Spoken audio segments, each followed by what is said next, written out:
오늘 말씀의 주제는 빌라도의 고뇌입니다. 빌라도의 고뇌. 사도신경에 보면 예수님께서 본디오 빌라도에게 고난을 받으사 십자가에 죽으셨다. 영원토록 성경에 기록되어 있는 인물인데 좋은 쪽으로 기록된 게 아니라 가룟 유다 다음으로 인류 역사의 메시아를 십자가에 내어준 하나님 나라에 도저히 용서받을 수 없는 죄인이 되었습니다. 이 빌라도의 메시지를 통해서 우리가 배워야 하는 것은 내가 어쩔 수 없는 죄악에 참여한 것이 하나님 앞에서 변명이 되지 않는다라는 것을 배워야 하는 것입니다. 주위의 환경에 끌려서 죄악에 참여하고 어쩔 수 없이 그랬습니다라는 것이 하나님 앞에서는 절대 변명이 될 수 없다라는 것을 알게 되는 것이죠. 오늘 말씀해 보면 빌라도에게 예수님께서 심한 핍박을 받으시는 것을 보게 됩니다. 1절에서 3절 한번 보시겠어요? 이에 빌라도가 예수를 데려다가 채찍질하더라. 군인들이 가시나무로 관을 엮어 그의 머리에 씌우고 자색옷을 입히고 앞에 가서 이르되 유대인의 왕이여 평안할지어다 하며 손으로 때리더라. 빌라도가 예수님을 체포해서 빌라도 수하에 있는 군인들이 예수님이 왕이라고 하니까 그래 네가 왕이야? 그러면서 조롱하기 위해서 가시면류관을 씌우고 자색옷을 입혔다라는 것은 당시에 황제들이 입는 옷이 자색옷이었습니다. 보라색. 근데 예수님을 조롱하기 위해서 이제 보라색 옷을 자색옷을 구해다가 예수님한테 입혀서 우스꽝스럽게 그렇게 풍자하기 위해서 네가 진짜 왕이냐? 왕 노릇 한번 해봐라. 그러면서 예수님의 머리에 가시면류관을 씌웠을 때에 예수님의 머리는 가시에 꽂혀서 머리에서 피가 흘러내릴 수밖에 없었고 예수님은 군인들의 그 채찍질에 맞으시면서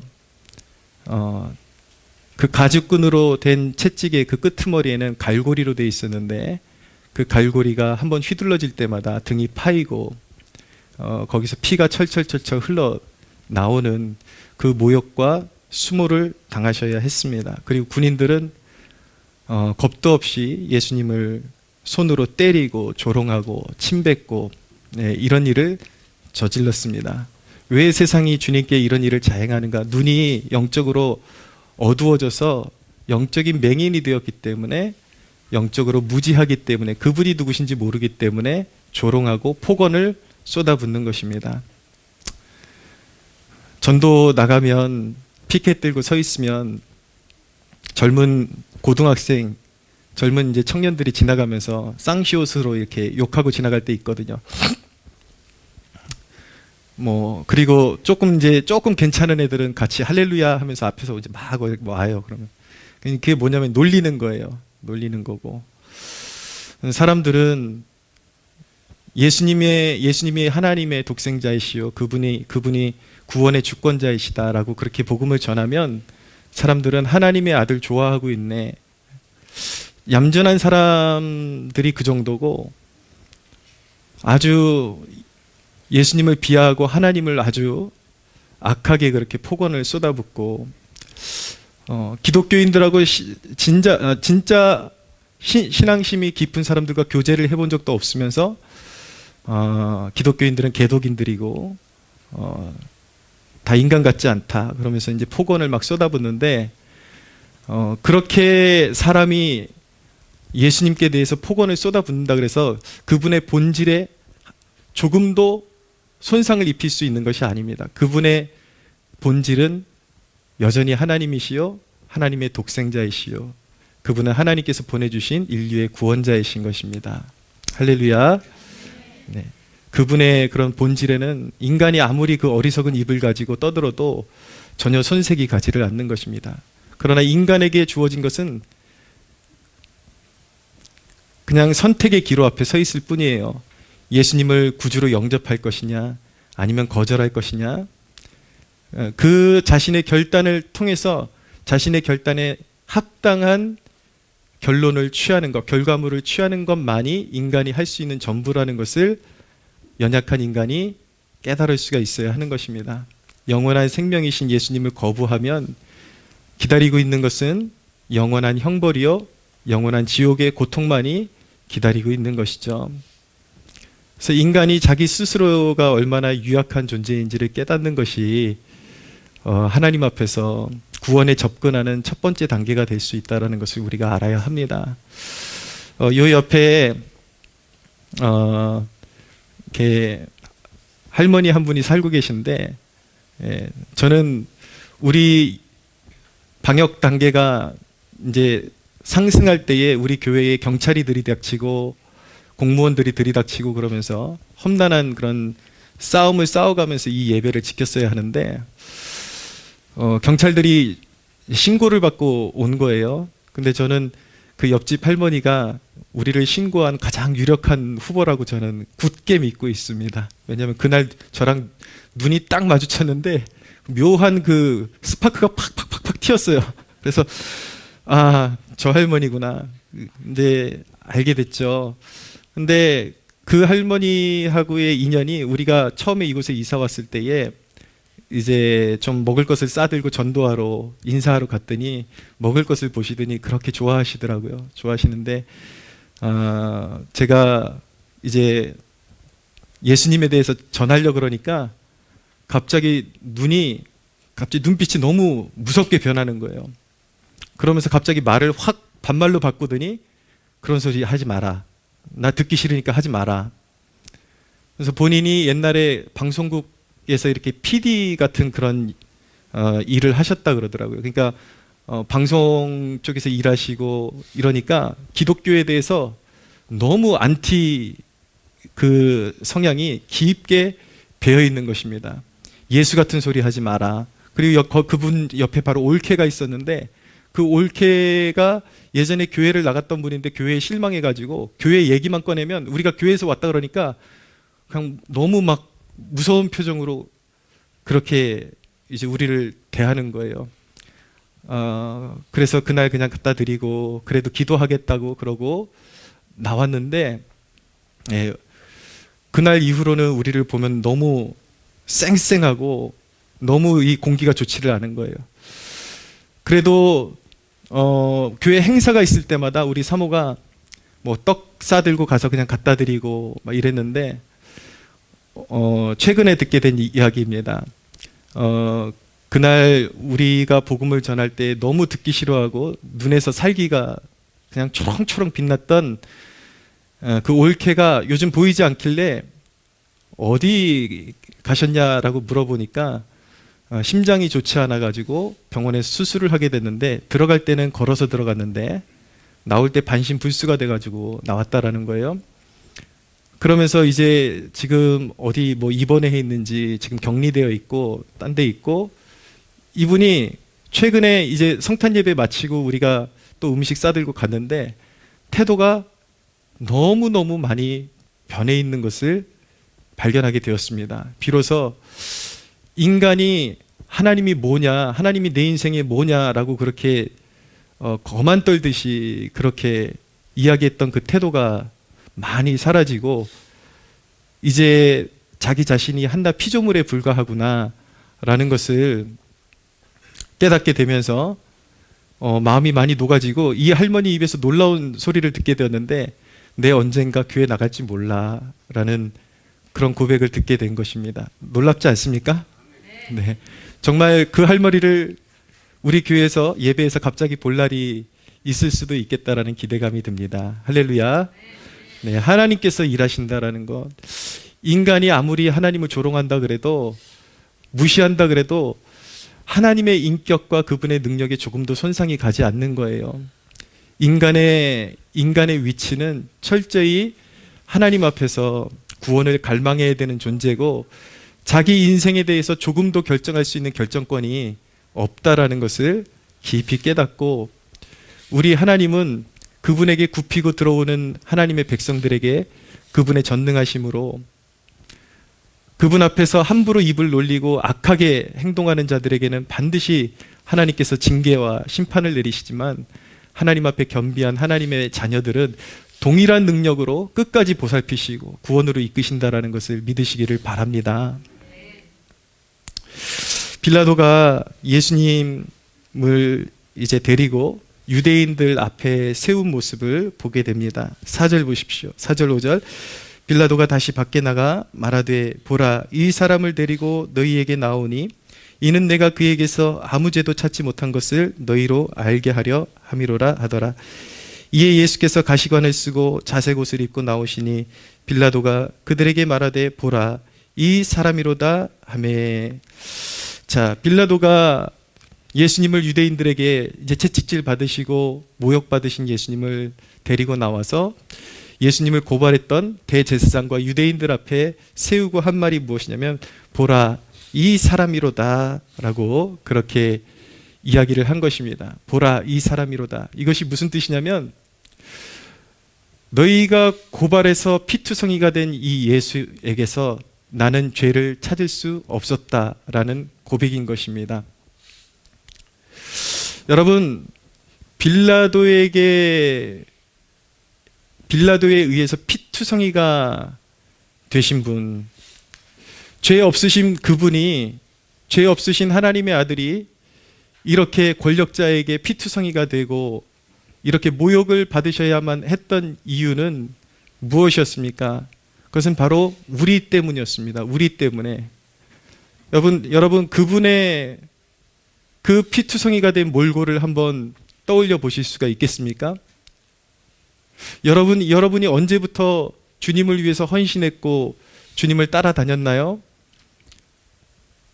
저와 여러분은 예수님을 부인했고 하나님을 부인했고 오히려 모독하던 사람들이었는데 하나님의 독생자가 자기의 보좌를 버리고 이 땅에 오셔서 우리의 죄를 사하시기 위해서 피투성이가 되기를 자처하신 것입니다. 이보다 놀라운 헌신이 있을 수 있을까요? 이보다 귀하고 큰 헌신이 있을 수 있을까요? 예수님께서 우리를 위해서 피투성이가 되셨다라는 이 사실을 정말 진실하게 바라보고 묵상했던 사람들은 그 앞에서 자신의 삶을 송두리째 주님을 위해서 드리겠다라고 결단할 수밖에 없었습니다. 기독교 역사를 보면 진젠도르프라는 분이 경건주의의 아버지로 알려져 있는데 이 진젠도르프가 모라비안 교도들의 이렇게 어떤 리더격이 되어서 신앙 공동체를 이루고 있었는데 이 모라비안 교도들의 이 진젠도르프의 평생의 과업이 무엇이냐면 세계 선교였습니다. 그가 어떻게 그런 선교에 대한 비전을 품게 되었냐면 한 미술관에 가게 되었을 때에 예수님께서 가시밀 유관을 쓰시고 고난받는 장면을 그림으로 그린 벽화가 있었는데 그 벽화 밑에 이 사람을 보라라고 써있는 대목을 보고 그분의 고난받는 그분의 모습을 그림으로 보면서 자신의 그 심령으로서 예수님께서 정말 나를 위해서 이렇게 험한 고난을 받으셨고 피 흘려주셨고 모진 순환을 당하셨구나라는 것을 깨닫는 순간 그의 마음이 뜨거워지면서 견딜 수가 없었고 이분이 나를 위해서 이 희생을 감내하셨다면 나는 무엇을 해야 할까라고 고민하다가 자신의 인생을 세계 선교에 헌신하게 되었고 평생을 예수의 이름을 열방 가운데 전하는 그런 헌신자로서 자신의 삶을 드리게 된 것입니다. 예수님이 우리를 위해서 그 험한 고초를 당하시고 수모를 당하시고 역경을 당하셨건만 여러분 많은 그리스도인이라고 하는 사람들 안에서 보여지는 행동이 무엇이냐면 귀찮다라는 것입니다. 주님 섬기기가 귀찮다라는 것이죠. 예전에 어떤 청년에게서 직접 들은 이야기인데 왜 하나님은 주일을 만들어가지고 우리를 이렇게 귀찮게 하느냐, 우리를 사랑하신다며. 여러분 그분의 영원히 멸망할 수밖에 없는 우리를 위해서 하나님이 그 보좌를 박차시고 이 땅에 오셔서 자신을 내어주시고 피투성이가 되고 우리를 위해서 그렇게 헌신하셨는데 우리의 생각이 얼마나 짧고 옹졸한지요. 기껏 한다는 말이 왜 주일날 불러내가지고 잠 더 자고 싶고. 여러분 이것은 십자가의 사랑을 깨닫지 못했기 때문에 그분의 피 흘리심에 대한 은혜를 깨닫지 못했기 때문에 제가 지난 송구영신 예배 때에 우리가 전도에 대해서 우리가 올바르게 하나님 앞에 응답했는지 한번 돌아보자라고 그렇게 여러분들에게 말씀드린 이유가 바로 여기 있는 것입니다. 우리 그리스도인들의 최대의 사명이 무엇입니까? 나를 위해 죽으시고 부활하신 예수님을 온 천지에 증거하는 것, 그거보다 더 귀하고 그거보다 더 절대적인 사명이 우리에게 있겠습니까? 그런데 우리는 오히려 믿음의 연륜이 더해질수록 우리의 열정이 더욱더 살아나는 것이 아니라 때묻고, 세상 말로 그러잖아요. 달아 빠졌다고. 이미 무슨 얘기 한지 아니까 우리 전도합시다 그러면 뭐 전도 집회 하는구나, 뭐 무슨 총동원 주일 같은 거 하려고 하는구나, 그러면서 요리 빠져나가고 조리 빠져나가고, 그것이 마치 우리와 상관없는 것처럼 그렇게 한단 말이에요. 여러분, 그것이 바로 우리의 현 주소인데, 그것이 과연 우리에게 그 한없는 은혜를 입혀주신 주님 앞에 합당한 태도인지 우리는 살펴볼 수 있어야 하는 것입니다. 회개에 이를 수 있어야 하는 것입니다. 기도도 그렇습니다. 주님이 우리를 위해서 모든 것을 주셨는데 우리의 기도의 태도는 당신은 왜 내가 원하는 대로 하지 않습니까? 라고 하는 것처럼 마치 자신이 명령권을 가지고 있고 주님이 들으셔야만 하는 것처럼 그렇게 착각을 하고 오만한 태도로 기도를 하는 것이죠. 그러니까 기도라는 것을 자기의 성공을 위한 부산물쯤으로 여기고 조금 기도하다가 안 되면 집어치워버리고, 무엇입니까? 여러분, 저는 정말 너무 안타깝습니다. 저는 정말 기도의 능력을 너무나도 삶에서 체험했고, 저는 기도가 없었으면 아마 정말 인생의 가장 쓰레기 같은 밑바닥에서 기고 있거나 아니면 스스로 생명을 포기한 그런 존재로 전락했을 수도 있는데, 저를 오늘날 이 순간까지 살게 만들어 주었고 모든 순간마다 하나님의 능력을 경험할 수 있도록 그렇게 저를 만들어 주었던 것이 바로 기도라는 것, 살아계신 하나님께 기도하는 것. 여러분, 기도의 응답은 어디서부터 주어지는 것입니까? 무조건 내가 달라 그러면 주어지는 것이 기도가 아니라, 기도의 1단계는, 응답받는 기도의 1순위는 그분 앞에 내 삶을 복종시키는 것입니다. 당신이 무엇을 결정하든지 나는 따르겠습니다. 그리고 항복합니다. 그 항복이 이루어질 때, 주님과 내 뜻이 맞아 떨어질 때에 비로소 연단의 깊은 터널을 통과하고 그 안에서도 기도를 포기하지 않고 기도할 때에 비로소 이제는 주님의 마음을 헤아리며 우리가 기도할 때에 기도의 열매들이 하나 둘씩 맺혀지면서 결국 우리의 삶 가운데 풍성한 열매가 맺혀진다는 것을 배우게 되는 것입니다. 사랑하는 여러분, 부디 여러분들에게 소원하건대 기도의 사람 되시기를 축원합니다. 기도의 능력을 맛보아하는 여러분들 되시기를 바랍니다. 신앙의 얕은 바다에서, 얕은 개울물에서 놀다가 조금 깐작깐작거리다가 집어쳐버리고 왜 그렇게 불쌍한 인생을 살게 되는지 아십니까? 가장 불쌍한 인생들은 보면, 나 과거에 교회 다녀봤어, 나 과거에 금요기도회도 나가봤고 나름대로 기도회도 나가봤어, 그런데 아무것도 없더라. 여러분, 이 얼마나 한심하고 불쌍한 영혼들입니까? 하나님의 살아계신 하나님께서 주의 백성들 가운데 좌정하시고 다스리심에도 불구하고 한 번도 그분의 은혜와 그분의 영광과 능력을 맛보지 못하고 지레 포기하고, 여러분, 복음은 우리의 삶을 살리는 진실한 능력, 그리고 분명한 역사하는 힘이 있음을 믿으시기를 바랍니다. 그게 없으면 여기 나와 있는 자체가 여러분들 시간 낭비인 거예요. 왜 설교를 듣습니까? 왜 주님 앞에 간구하는 것입니까? 그분이 살아 역사하는 힘이 없다면 우린 미친 사람들이죠. 뭐 하려고 여기 다 잘 배우고 와가지고 아무런 역사도 없고 아무런 능력도 없는 그런 존재 앞에 와서 머리를 조아리고 여기 나와가지고 헌금까지 내 돈까지 내가면서 예배한다고, 그게 무슨 소용이 있냐고요, 여러분.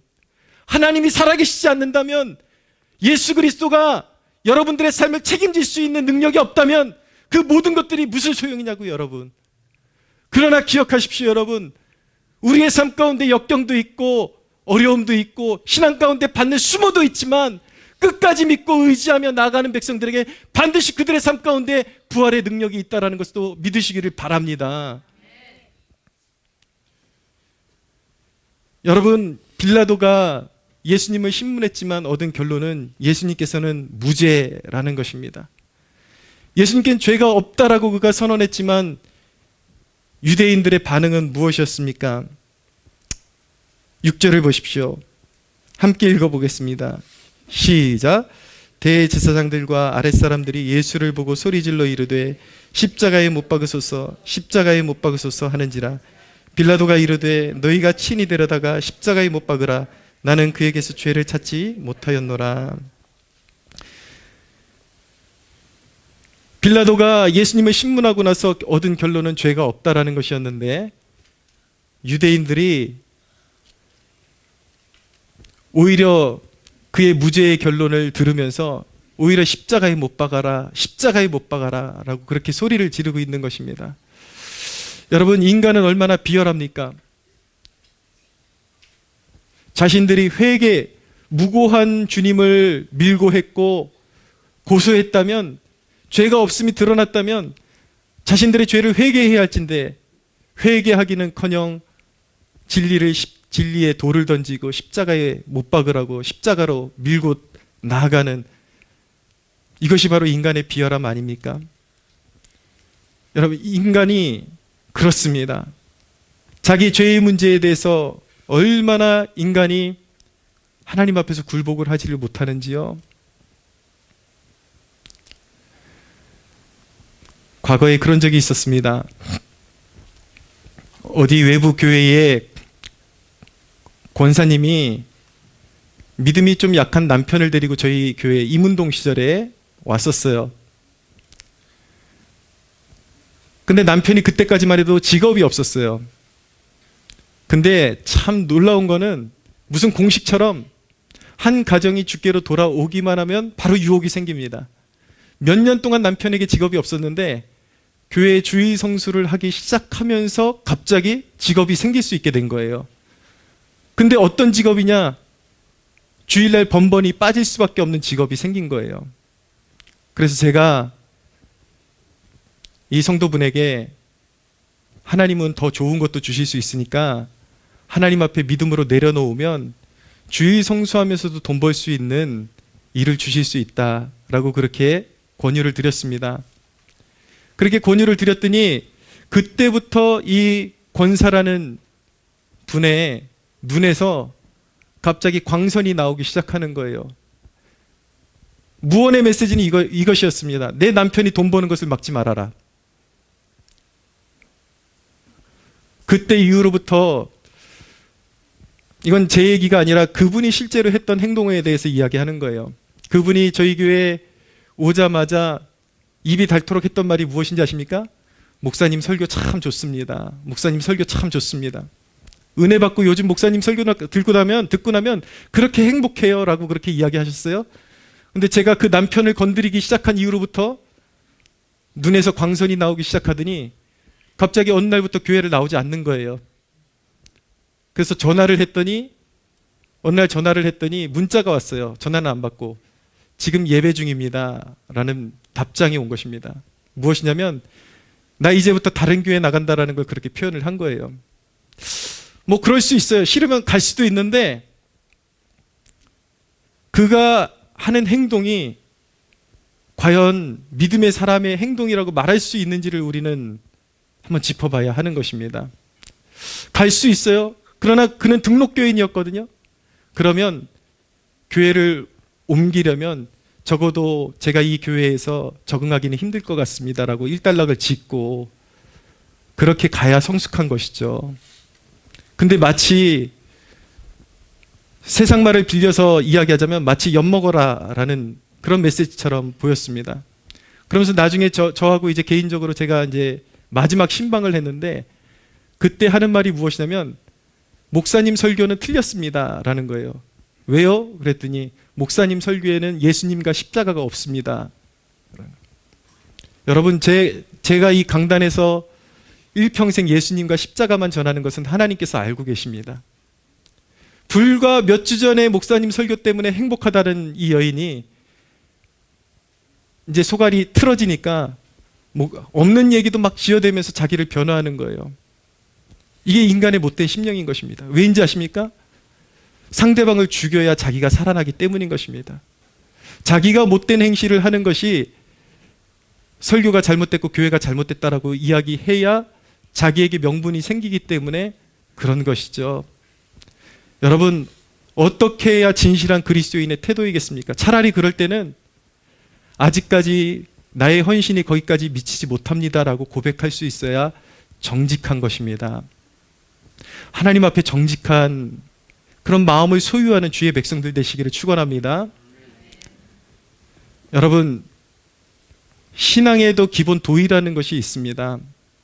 이 하나님이 내 편이시다, 기독교인들이 착각하는 게 하나님이 내 편이시다, 나를 사랑하신다라는 것을 아주 악용하는 경우들이 바로 이런 케이스입니다. 기본적인 예의도 없어요.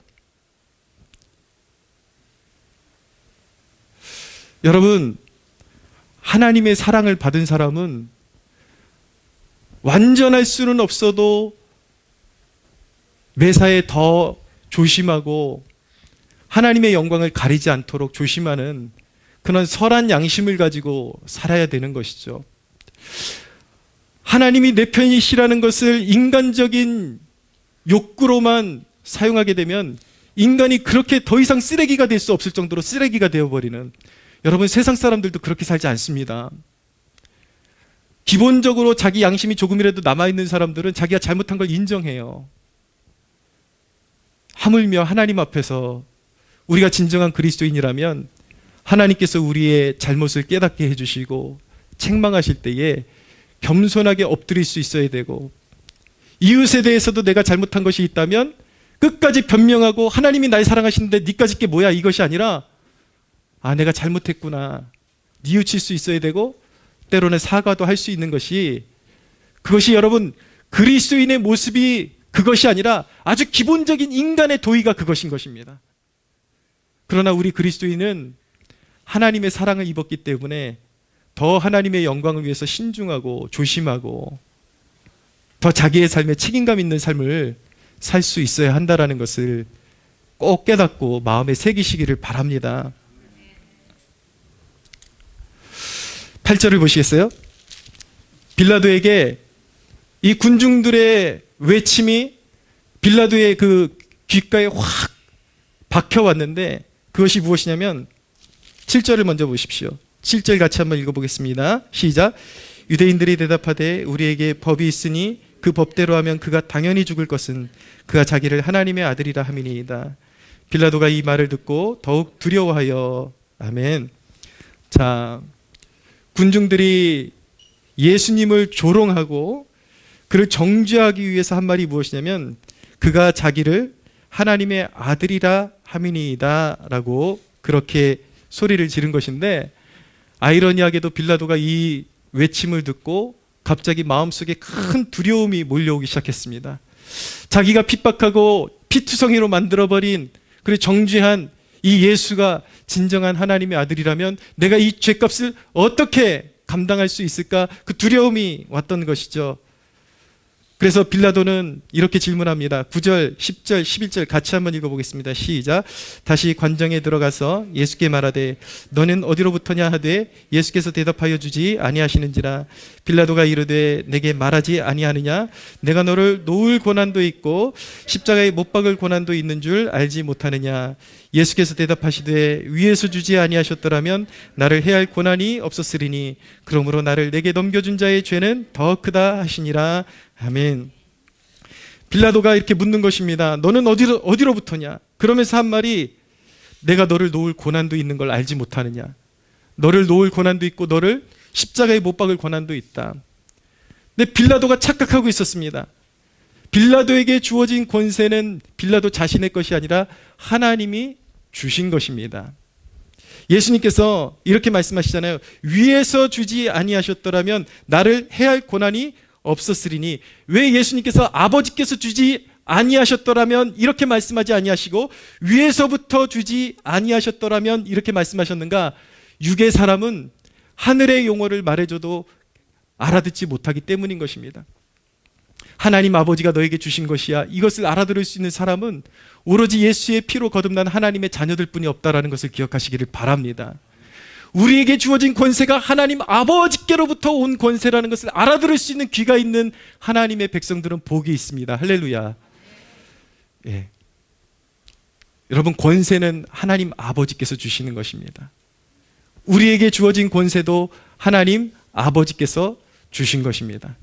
그렇기 때문에 여러분, 권세를 잘못 사용하면, 하나님 뜻대로 사용하지 아니하면 그만큼 하나님의 심판이 더욱더 무겁고 클 수밖에 없다는 것을 두려움으로 깨달아야 하는 것입니다. 여러분, 이 땅의 권세자들이 하나님의 말씀 앞에서 떨어야 하는 것은 무엇입니까? 권세를 잘못 활용하면 하나님의 맹렬한 진노만이 기다리고 있다는 것을 이 땅의 권세자들이 깨달아야 하는 것입니다. 할렐루야. 보십시오. 그리고 예수님께서 뭐라고 말씀하셨습니까? 11절 하반절을 보십시오. 그러므로 나를 내게 넘겨준 자의 죄는 더 크다.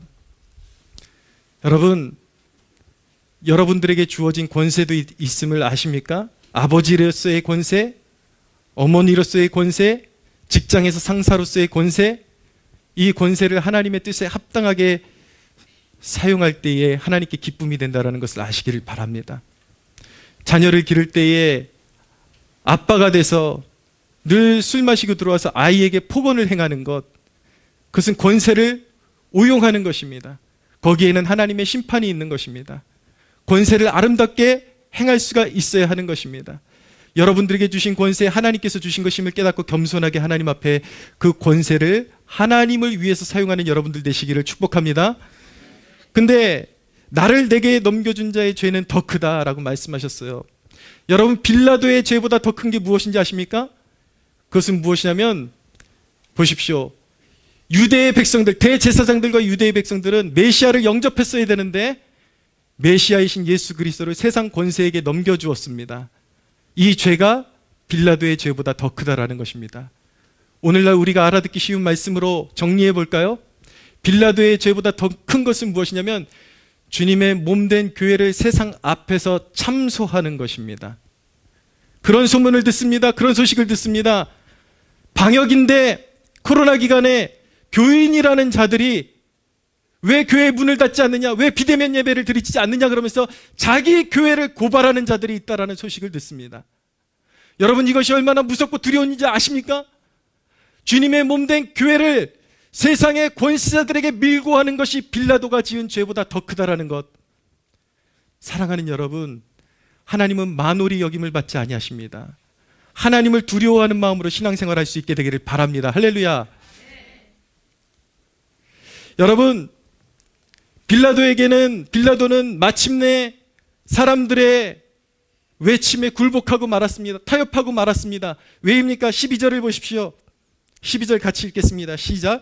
이러므로 빌라도가 예수를 놓으려고 힘썼으나 유대인들이 소리질러 이르되 이 사람을 놓으면 가이사의 충신이 아니니이다. 무릇 자기를 왕이라 하는 자는 가이사를 반역하는 것이니이다. 여러분, 빌라도에게는 두 가지 두려움이 교차하고 있었습니다. 하나는 무엇이냐면 예수님께서 하나님의 아들이라는 소식을 듣고 하나님에 대한 징벌에 대한 두려움과, 또 하나의 두려움은 무엇이냐면 사람들에게 외면받고 이곳에서 폭동이 일어나거나 자기의 세상 권세를 빼앗겨버리는 사람을 두려워하는 마음이 교차하고 있었던 것입니다. 여러분, 이러한 폭군의 그 내면에도 이러한 두려움이 있다는 것 아십니까? 그런데 여러분, 빌라도의 비애는 무엇입니까? 빌라도는 하나님을 두려워하는 쪽으로 선택하지 않고 마침내 사람을 두려워하는 쪽으로 선택해서 하나님의 독생자 예수 그리스도를 십자가에 내어주는, 영원토록 하나님 앞에서 죄의 짐을 져야 되는 죄를 저지르고 만 것입니다. 여러분, 사람을 두려워하게 되면 사람을 두려워하게 되고 사람의 안목을 두려워하면서 결정을 하게 되면 하나님의 진노의 대상이 될 수밖에 없다는 것을 꼭 기억하시기를 바랍니다. 사람을 두려워해서는 안 되는 것입니다. 말씀을 정리하면서 여러분, 새해의 첫 주일에 우리가 추구해야 될 믿음이 무엇인지에 대해서 정리하고 말씀을 마치기를 원합니다. 우리가 추구해야 될 믿음은 그리스도를 따르는 믿음인 것입니다. 그리스도를 따른다라는 것은 무엇입니까? 예수님의 수치에 동참하고 예수 그리스도의 나라를 사랑하고 예수 그리스도를 변호하는 것. 여러분, 이것이 우리 세대에 원하는 진정한 살아있는 믿음임을 깨달으시기를 바랍니다. 세상의 가치관이 팽배하고 그리스도인들의 가치관을 비웃는 이 세상의 한복판에서 어쩌면 여러분들이 믿음으로 살 때에 세상 사람들이 여러분들을 다 손가락질할 수 있어요. 너희는 왜 동성애를 싫어하느냐? 너희는 왜 동성애를 죄라고 하느냐? 세상 사람들이 다 아니라고 하는데 너희는 예배를 지키려고 하느냐? 왜 세상 사람들이 다 이렇게 말하는데 너희는 반대로 말하느냐? 그럴 때 여러분 어떤 태도를 취하시겠습니까? 부끄러워하고 가만히 숨어서 세상 사람들 편에 서시겠습니까? 그것은 하나님이 미워하시는 행동인 것입니다. 사랑하는 여러분, 우리가 그리스도를 알고 그리스도의 가르침을 받고 그의 가르침대로 살 수 있다는 것을 우리의 자부심으로 느낄 수 있는 복된 성도들 되시기를 축복합니다. 여러분, 빌라도는 예수님을 두려워하긴 했어요. 그러나 그 두려움만으로는 구원에 이를 수 없었다는 것을 꼭 기억하시기를 바랍니다. 구원이라는 것은 무엇입니까? 예수 그리스도의 존재와 그의 가르침 모든 것을 받아서 자기의 것으로 삼고 그 앞에 엎드려 순종하는 것이 바로 구원받는 믿음임을 기억하시기를 바랍니다. 여러분, 주님을 경외하는 믿음을 가지십시오. 끝까지 세상에 굴복하지 말고 주님 편에 서시기로 결단하는 여러분들 되시기를 바랍니다. 사랑하는 여러분, 이 말씀만 드리고 마칠게요. 여러분, 우리 교회에 1년 이상 나오신 분들 한번 생각해 보십시오. 코로나가 정말 두려운 존재입니까? 예배를 포기해야 될 정도로 두려운 존재입니까? 여러분, 제가 이 강단에서 처음 저를 마주쳤을 때에 코로나가 아무것도 아닌 것처럼 얘기했을 때 저를 좀 이상한 눈으로 바라보지는 않았습니까? 근데 여러분 어떻습니까?